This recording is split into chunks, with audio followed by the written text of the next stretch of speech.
The Principal Secretary in the newly created State Department for Diaspora Affairs, Roslyn Njogu, is here with us in the studio. How we welcome our guests is one way.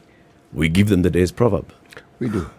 Our proverbs for the whole of this week have been from the country of Mozambique, known in Kiswahili as Msumbiji. Yes. This is an interesting proverb, and we'd like to know your thoughts on it. A parasite cannot live alone. A parasite cannot live alone. Yes. Well, yes. I mean, it does need to live on a host or in a host. Is that the? I think in high school we called it maana ya juu na maana ya ndani. Maana ya ndani. So maana ya juu you've given us. I think so. Now give us maana ya ndani.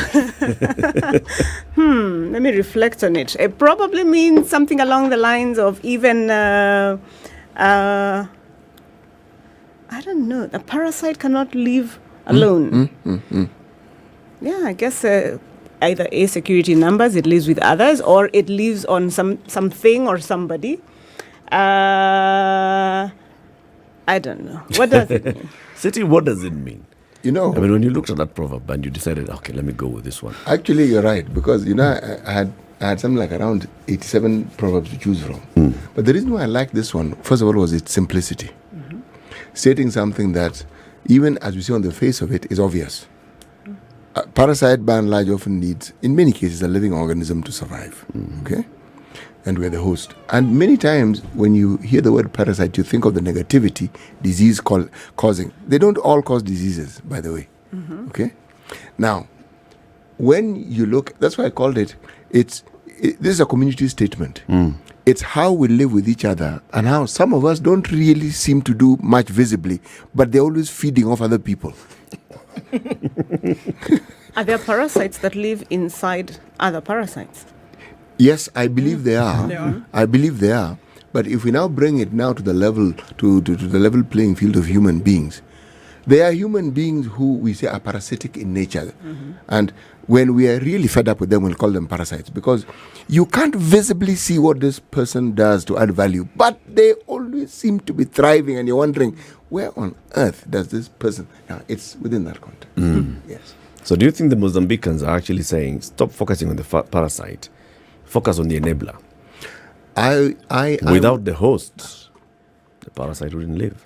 I would venture to think in that direction. And if I were to get political, I would say, every time I hear politicians here, not civil servants, complaining about how, the voter wants this and the voter wants the other. Now, in that relationship, who really is the parasite? Is it the voter who constantly wants a handout, or is it the politician who has gotten this person used to receiving handouts? Who is the parasite? Who benefits more from Who's the other? feeding Who's the off host? who? Yes, exactly. So, that is the perspective that I would lend to the conversation. Okay. What are those relationships called? Symbiotic? When it's symbiotic, it's not Well, the parasitic. others. Parasitic often parasitic means someone is relationship. benefiting more. One is Yes. eating. Yes, one is eating. One is- Symbiotic, you're Everybody's benefiting. balanced. Yeah, Yes. it's a balance. Yes. Okay. Roslyn, welcome to Kenya's Biggest Conversation. Thank you very much. Thank you for having me. And congratulations for being the first PS for Diaspora Affairs Thank you. in the history of the Republic of Kenya. It's an honor, truly, and the responsibility is heavy, and I feel it on my shoulders. But Already? it's truly an exciting opportunity, an exciting time to be doing this work. Okay. Let's do a bit of a background. Sure. Who's Roslyn, and what motivated you to apply for a job of Principal Secretary? Very well. So I am a lawyer by profession. I have been a practicing lawyer and an academic. So I have spent the last 15 years of my career working as a lawyer, as an academic, teaching at the universities. I do a lot of women's rights work. I have been researching and writing and publishing on this area. I am currently working on a PhD. not so much since I got sworn in, but I'm still working on it. I think the president got his PhD while he was deputy president, so it probably can be done. Yes, so that is largely who I am as far as my career is concerned. I have been teaching. I'm an academic, as I said. I worked in development consulting for a little bit. And yes, I'm a lawyer. I am now a public servant. The Public Service Commission announces vacancies for position of principal secretary. Yeah. They received 8,000 odd applicants. 9,000 and something. One of them was you. Yes. Why did you apply for the job? So that's a really good question.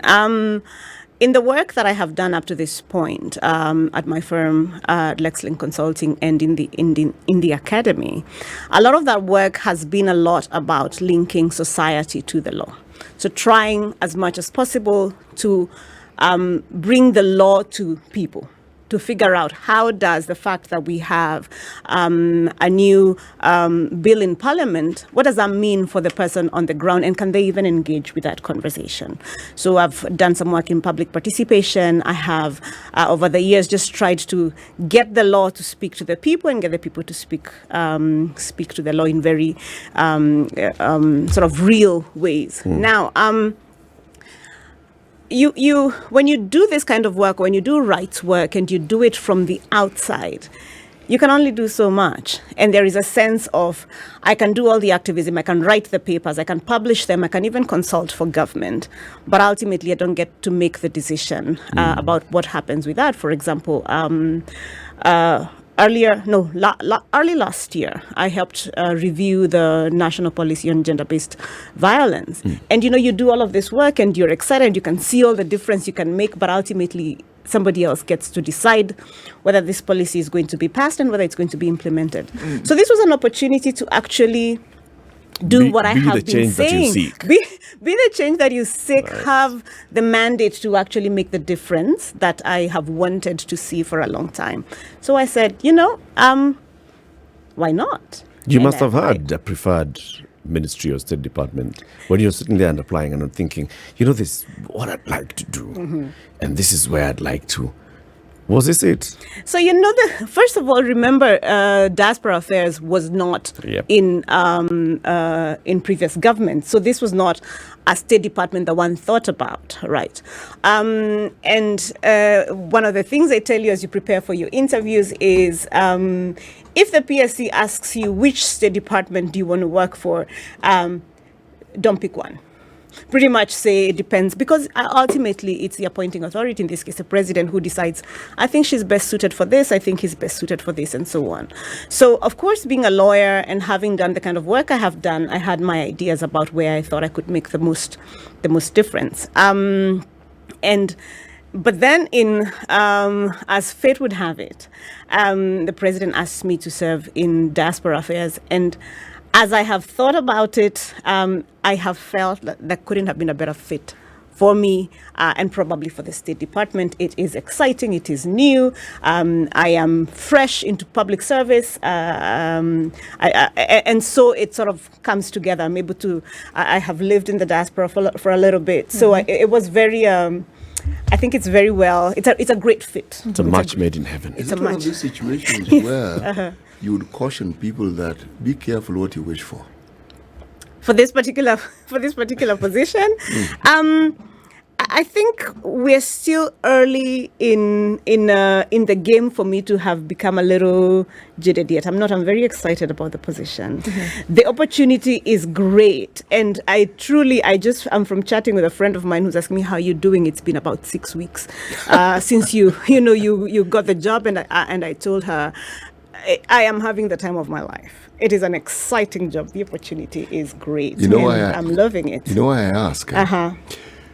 When you've been involved in policy formulation, you've been involved in policy reviews, and as you say, you wish you were in a position, essentially, to see these things done. Now, actually, when you are involved in that process, you actually do determine what gets done. You may not think so, but you do. Yes. Because the decision, yes, you may not be the final authority that's making the decision, but in the absence of your input, whether it runs interference or whether it augments whatever is going to be done, you have had a say. But you see now, this one, at some level, the buck is going to stop with you. Yes. Now, that is not necessarily scary. Now, it's not scary for you because from just a little you've said, you're somebody who has always taken an interest in having ideas about things. And I'm sure when you were told, when His Excellency said, sister, I docket your diaspora, ni yako.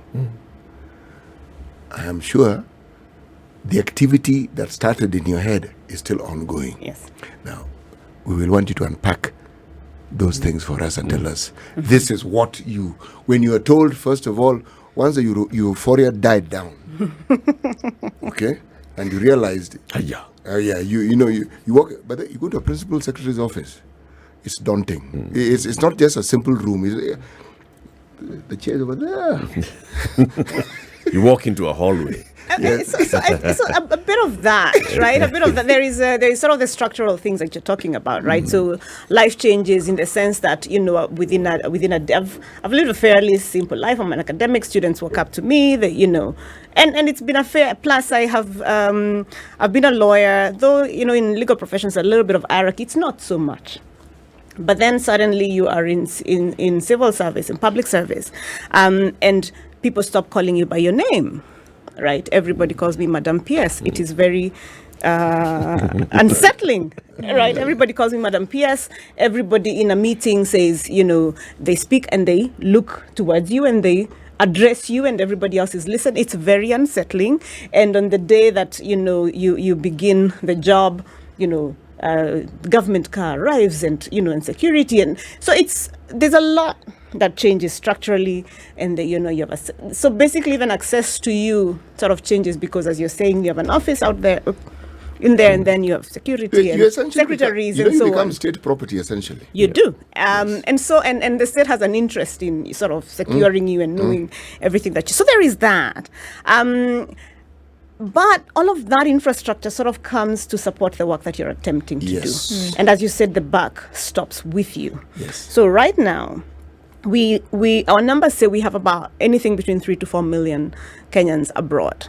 3 to 4. 3 to 4 million. And the number is truthfully, the number is growing. And truthfully, that's what we believe are the adults, the adult Kenyans who are abroad. Now, if you went and you moved to Europe, and then you got married and had children, if you didn't register those children with us as far as when you do a registration of a Kenyan citizen born abroad, then we might not have those numbers. Yeah. So our diaspora numbers might be much larger. But now the responsibility of knowing that every Kenyan who's living abroad is actually my responsibility, then that is heavy for the shoulders, right? So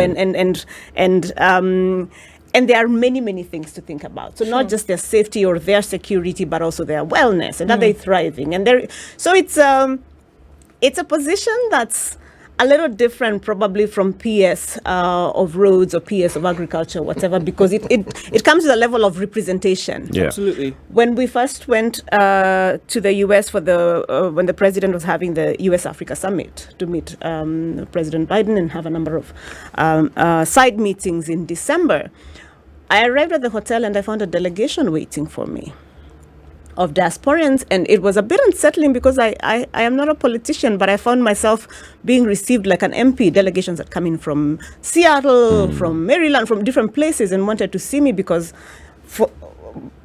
that's why they're concerned. You are their person. So that is it. So I am not just, their PS in the sense of an implementing authority or an accounting officer for a particular state department. They see me as their representative because in many ways they don't actually have a vote as far as, at the constituency or the county level is concerned. Sure. Yeah. I think that gives rise then to this job. And then what then the elements of this position and this department then are actually supposed to do. Yeah. So now with the creation of this department, it doesn't take away the fact that folks have been waiting for a very long time for some kind of institutionalism of this particular office. Yes. So when you talk about being unsettling, I hear you. in terms of how life changes, Yeah. but then also unsettling because of the huge responsibility then that is waiting for you, because Yes. people are, and it's interesting that you talked about then being responsible for Kenyans' welfare abroad. Not really thought about that, in as much as we've been thinking about the things that have been happening in the Gulf. We've been thinking about, okay, having these conversations about, can we regularize this thing so that people can stop coming back to Kenya in boxes? On the other side, also the stories that we've seen in the news, and what we know to be the case, that Kenyans are also responsible for a good chunk of change that comes back into the country, and they're looking for that representation, leads way then to this conversation of what then, Rose, will your office do? Right. So that's a really good question. And the upside of having a State Department created is that when, the president does that through an executive order, in this case, he's very clear about what the mandate of the State Department is. So I'm not shooting in the dark. It's a 6-point mandate, right? And the first point is the State Department is supposed to promote continuous dialogue with the diaspora. In other words, having conversations like this, where the diaspora is listening in and will, send back comments and tweet and engage us. That's a big part of the job. So I am on the clock. But secondly, it's mainstreaming diaspora's involvement in national development processes. And that's many things. Right, so it's their political participation. How do we get increasingly to have the diaspora voting within the law? There was a lot of hue and cry about the last election and how little we were able to get them to vote. And there's a decision of the court that says we must, progressively include the diaspora within giving them an ability and legal rights to vote. Yep. So a big part of the national development process is political participation. How can we get them voting? Can we, at this point, begin to have conversations about changing the law that allows them to have digital voting, for example? Can we have mail-in ballots and that kind of thing? This is some of the things the State Department has to pursue. But other elements of national development processes are we are right now working through our budgeting cycle, right? We have public hearings. We had one, last week at KICC. How do we get the diaspora to engage on what the budget process looks like? Law reform. This is something that's close to my heart. When we have bills in Parliament and the different, even at the county assemblies, do they know what bills are there and how can they participate? How can they send in their memorandum? And other parts of national development process could be things along the lines of, if we have, right now we have the big tree planting campaign. How are we involving the diaspora in that? Are they greening up? Can we get them to green up a part of Makueni, for example? So that's just, that's literally one vertical in the mandates. So there's a dialogue, there's a national development process. Thank you so much. And then there is a third element, you spoke about it, is welfare. So the State Department is supposed to champion the rights and welfare of diasporans. And for me, this is the most important part of our mandate. If we can secure people's rights and welfare wherever they are, then all the other mandates build on that one, right? So if Kenyans can have services delivered to them, and that's passports, IDs, government paper, if it can get delivered to them in ways that are fast, in ways that are efficient, in ways that are cost effective, then we are beginning to make a difference, okay? So it's, and I think I need to say that because we take a lot of flack from the diaspora on this particular issue, that our missions don't actually issue passports, they don't issue IDs. We facilitate another part of government. Send to Kenya, Kenya sends back. Yes, and that's, a completely different ministry and so on. But we work with them. And also, government tries to deliver as one. So we take the flag for our, siblings. But, so rights and welfare is also things like, so before 2010, we didn't have a provision for dual citizenship. So a lot of Kenyans who took up citizenship in other countries lost their Kenyan citizenship. Now they're going through the process of regaining, their citizenship, because by our constitution, you can never lose your citizenship by birth. So there's a process of regaining. So how do we go about supporting that? How do we go about? So there's a lot of things under rights and welfare, but also it's the conversations you're having about migrant workers. How do you support migrant workers? How do we make sure that Kenyans who are abroad are not being victimized, are being cared for, are thriving, and so on? So those three are the first part of the mandate. The second part of the mandate is a little more economic and commercial, and that sort of builds on the base of welfare. And then I talked about engagement, which is the dialogue and the national development process. The others are, how do we get you to invest and save more? Right? How do we support Kenyans to do that? Now we have a number of diaspora circles that are setting up. We have some issues that we are fixing, but Kenyans are, putting their savings in circles and doing big projects in Kenya. Right? So that's so how do we get you to save? How do we have conversations about bonds, infrastructure bonds are a little more friendly to the diaspora. We're talking now about dollar-denominated bonds, for example, or we're talking about diaspora bonds and things like that. So how do we fix that? A big part of investment is going, of course, to be setting up a diaspora investment office. Then that helps diasporians with all of the questions that they have. You probably know the story of someone who wants to invest and has sent money home, and the money has disappeared. Or I want to build a house and they have sent money home to a brother, and they get regular photos of the neighbors, mjengo that's coming up. Of a real house, but it's not yours. Exactly, right? They're building their own house, but not building the house that you sent money for. To build. Exactly. So there is that. How do we then help with that sort of clearing? Some Kenyans have been abroad so long that when you tell them you can do all of these transactions on, an EC, they do not believe it. They're like, absolutely not. Right. And so international jobs, which links back to the migrant labor conversation. Our unemployment rate is something like 34% in Kenya. It is unbelievably and unacceptably high. That means for every 10 Kenyans who are old enough and willing and able to work, 3.5, four are out of a job. Right. So how do we help Kenyans get good, safe jobs? And this is something that my office is pursuing very seriously, trying to get Kenyans in good, safe jobs abroad.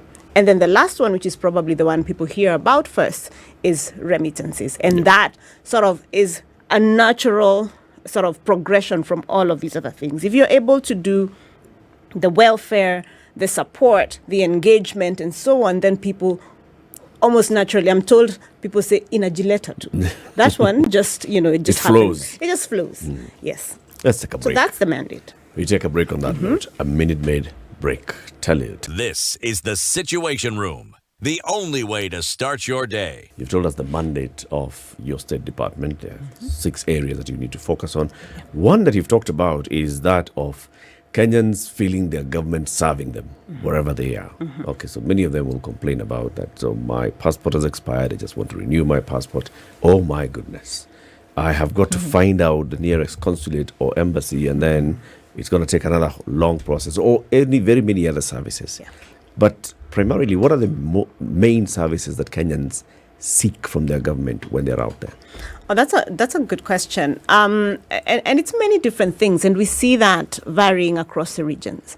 So if you look at the reports, for example, from our different missions, you will find in some places a lot of what we want from government is emergency travel papers, right? And I think it's important that people know that even if you happen to be, you lose your passport or you lose your documentation or you have the old generation passport, even if it's expired, and you need to go home, we make it happen, right? So if you head over to your embassy or consulate, we process emergency travel documents and fairly quickly, right? So we have had processed them sometimes within a few hours or, a day or so, and you're able to travel.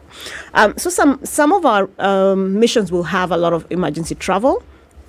A lot of them will be, expired passports for people who live abroad, for long periods. So I want to renew my passport. We have a few IDs being, processed. We have, labor issues, because at our missions we have labor attaches, we have all different kinds of attaches. So in places where we have a lot of migrant workers, for example, a lot of our work will be heavily labor related. So can you help me negotiate with my employer, they don't want to pay me. Can you help me get my final dues or my final benefits out from my employer, and so on. So we have those, particularly in the Middle East, labor attaches are fairly busy.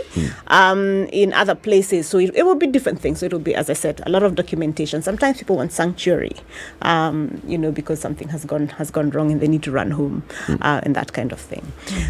So in places where we have, one consulate or one embassy in large swaths of land, then that becomes very difficult for us to get services to people. Australia, for example, or Canada, or the US, right? So, Kenya, lots of Kenyans, and spread out, across a very large, really continent, with one or two offices to serve them. So that has been a big problem for us, and we haven't been able to get services to Kenyans, but we have plans. What's the plan? One of the things that we are doing, and we'll be launching this later today, is we are trying to find where, we're trying to establish what particular services you're looking for, and then we're bringing them to you in a mobile fashion. So we basically get a mobile unit that does IDs, that does passports, and go around. We'll start with the US, and then Canada, and then Australia. All right. So a little bit later today, I'll be putting out a link where people can do that registration. Again, we're trying to plan our resources. So what you're doing now with the link is you're like collecting the information. Yes, it's so that like, we know. It's like a form. Yes, it's a form. Let us know. Basically, just let us know. In Texas, we need 200 people need IDs. In Vancouver, so many need passports and that kind of. So we're able to plan our resources. But that's just a stopgap measure. What we are really working towards is Kenyans, wherever they live, within their state, to be able to walk to a center where they can have their biometrics taken, and then that stuff is sent over, so in the US to DC, and then collected, sent to Nairobi, passports done, brought back to you. So Kenyans will not have to fly from Seattle with their entire family to DC to get their their biometrics done, and then back, and then wait, and so on. So we are trying as much as possible to bring huduma mashinani wherever you are. And that's something, the president is very keen on, and has specifically required that I make sure that is done. So, and presidential directives have to be complied with military precision. Wow. So that's one of the things that we are looking to do. But within Africa, for example, our South Africa office has a mobile unit. And so South Africa has been able to serve out of Pretoria, Botswana, Lesotho, and the region, just by taking around the services and so on. So those are some of the things that we are trying to do. We've also, until I think about 2 weeks ago, to set up an eCitizen account, you needed to have a +254 number.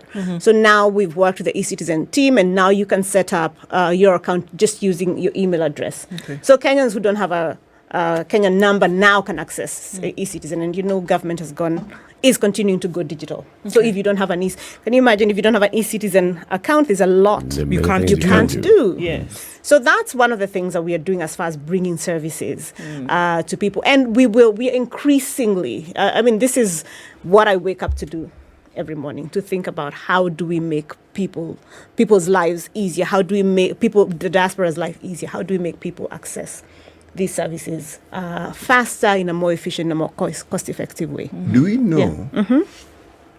Do we have the numbers? Do we know where all our citizens who are abroad are? We don't. Okay. But we are working on it. Bas. We are working on it. So part of this form is that as well? No, so not necessarily, because you see that only captures those people who are looking for services now. If I have a new passport, I don't need to do that, right? So that's sort of a piecemeal thing. No, we have so far relied on voluntary registration, but our voluntary registration has been cumbersome, right? So because different missions collect data in different ways. So we say, as soon as you get to go and register at the High Commission. Yes, register. Do you know, if you do you have your passport, your Kenyan passport? If you open your passport on page 3, it tells you when you're abroad, as soon as you get there, register with the Kenyan High Commission or embassy. Okay, it says that if it's not available, find a High Commission or embassy of an East African country. If it is not available, then with a UK High Commission in our country. I can see that none of you have ever done that. Truthfully, I also, have not done it when I have been away. But Is it when you want to live abroad, or is it when you're visiting? It's when you land. When you land in land. that country. When you just land. Let the embassy know. Alert us. But we're going to make it much easier for you to do that. We're going to make it much easier for you to. And this, let me tell you why this is really important. So far, we've had voluntary registrations, and people, it's been cumbersome. We haven't made it easy. We tell you, write an email, and then sometimes we don't even acknowledge it. The mission receives the email. At least we know, 20 Kenyans have arrived in Germany as students or something like that. We have some of these figures. But we want to know that Latif has arrived in Namibia. He's staying at such and such a place. And do you know why? When we have had crises, we have rescued Kenyans. And I do not think Kenyans know this. Because government does a lot of good work, but government quietly does not talk about it. So we are like parents. We pay school fees. Do we shout about it? You're expected to pay school fees. You don't shout about it. This is your responsibility. When COVID broke, for example, we evacuated thousands of Kenyans. We never talked about it. In fact, if you check media coverage on that, is Kenyans are not being evacuated, other people are being evacuated, the Kenyan government does not care, blah, blah, blah, blah. We were evacuating people, or the government was evacuating people, right? When the war in Ukraine broke, we evacuated students. We have been in the evacuation business for as long as we've been a country. But for that, you need the information. Last week, I was evacuating people, right? For different reasons, right? So you have Kenyans who are stuck. We've had some serious problems where Kenyans are kidnapped, and we have had to get them out of bad situations or have, to stage rescues, things that we will never tell you about. But that Kenyans need to know, I think this is important, that Kenyans need to know we actually care, that you are in trouble. You are our responsibility. The fundamental point of the social contract is exactly that you have ceded some rights so that your government can protect you, right? So, and we do that. We do rescue people. We do come for them when they have COVID, and so on. So when you tell us where you are, when we know that there are 20 Kenyans in a tiny town somewhere in a tiny corner somewhere in Bujumbura, we know if something happens in Bujumbura, and we monitor, because our different desks within foreign affairs, in particular, political desks, will tell us this is happening. Yeah. We immediately know if we have to scramble a jet, these are the numbers that we are looking at. Now we are scrambling a jet, but we are not sure. We'll scramble a jet, we'll send it, it will pick some people, and then, now we are relying on you telling us on Twitter, or people now finally showing up to come to the mission, to the embassy. So I mean, I hear you talking about streamlining, and I think this streamlining is one of the big things that we talk about. Yes. Right? We cannot run away from the horror stories that we've heard, especially for Kenyans who have gone to work in the Gulf. There are many reasons as to why they turn up in the situations in which they turn up in.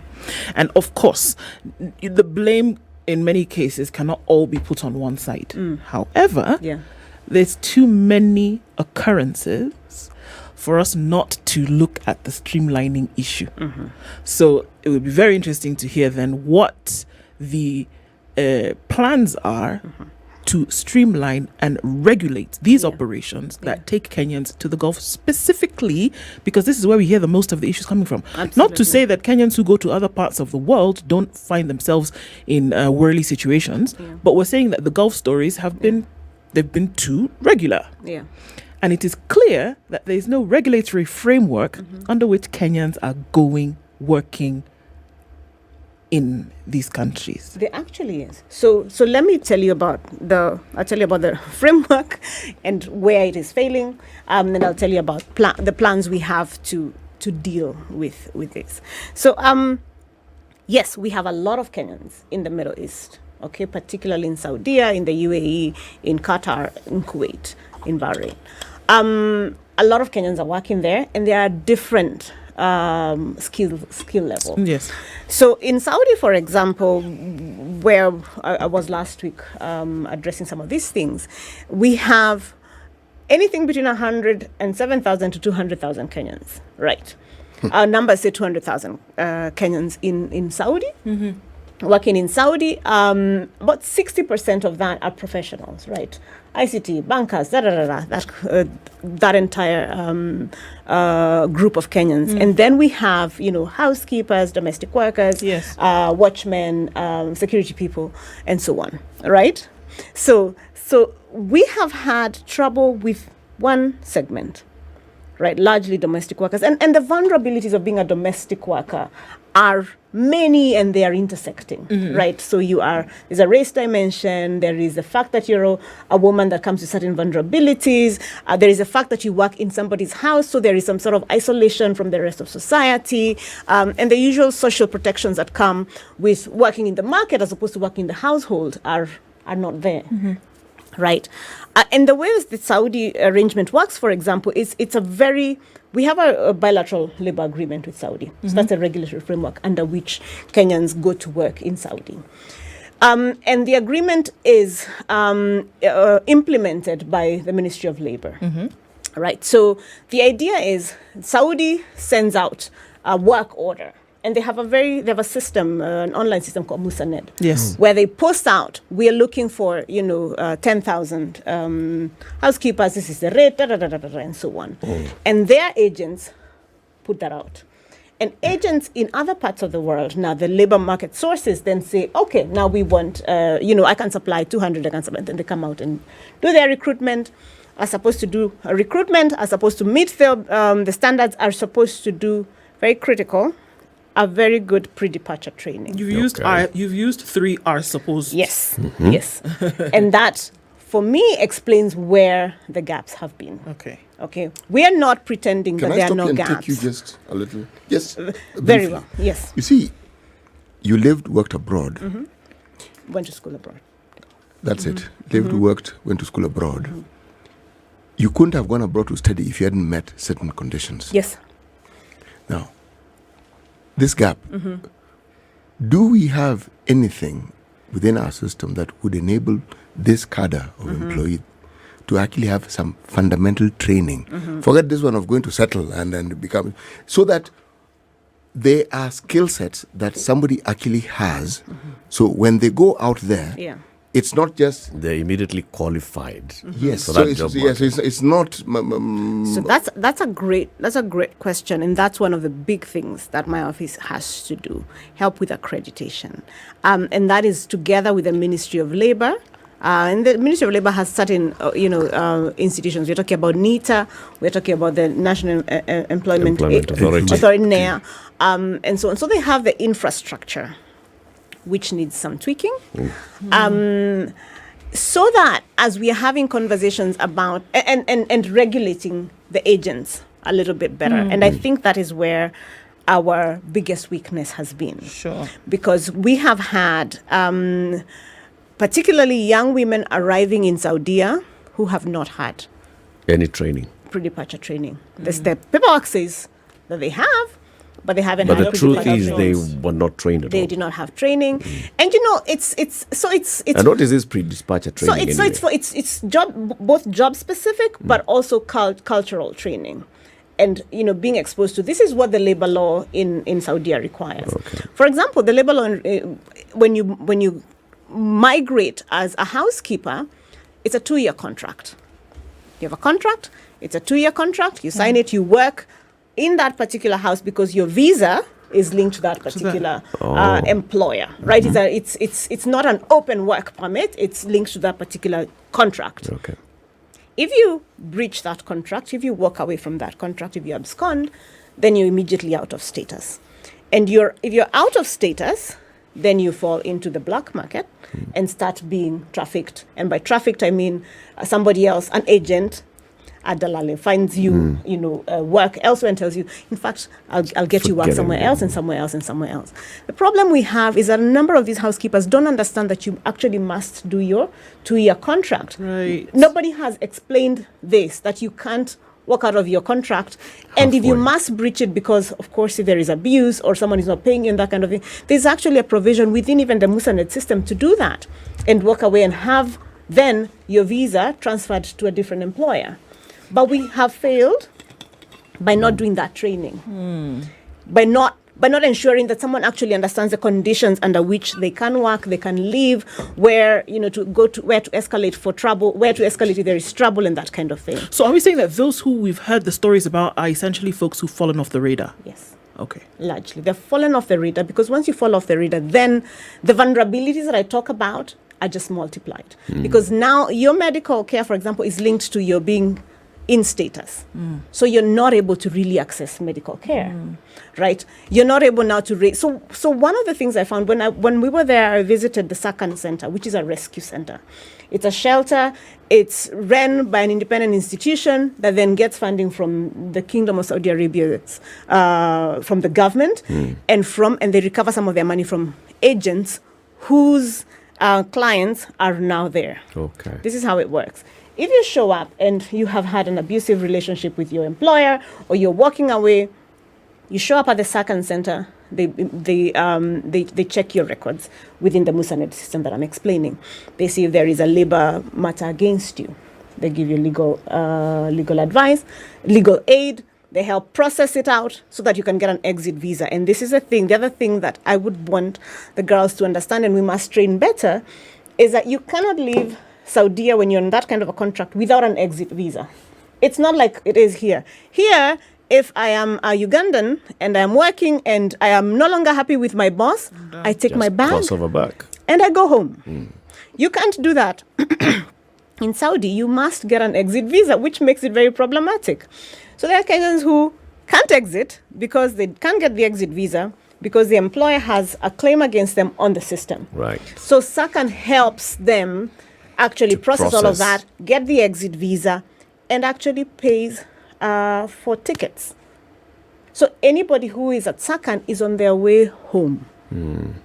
Okay, so they're just processing them for them to get home. So it's not a holding center and that kind of thing. So now what we're trying to figure out and working on is how do we make these systems much more client-facing or customer-facing or citizen-facing, so that we are not just thinking about institutions and so on. But if I can take the customer journey as a housekeeper, from the minute they bring me from Kathunzweni or Keroka or Kirua or wherever, and they bring me, because truthfully, there have been some real failures where you just have girls arriving from shags, they're given their ticket, Passports, their ticket. contract, Yep. and the passport. Airport. At the airport. They don't know where they're going. At the airport. They actually And handed then these they go. things at the airport. The airport. So yeah. we will need So these failures, tighten. are they failures of enforcement, or are they failures because of capacity?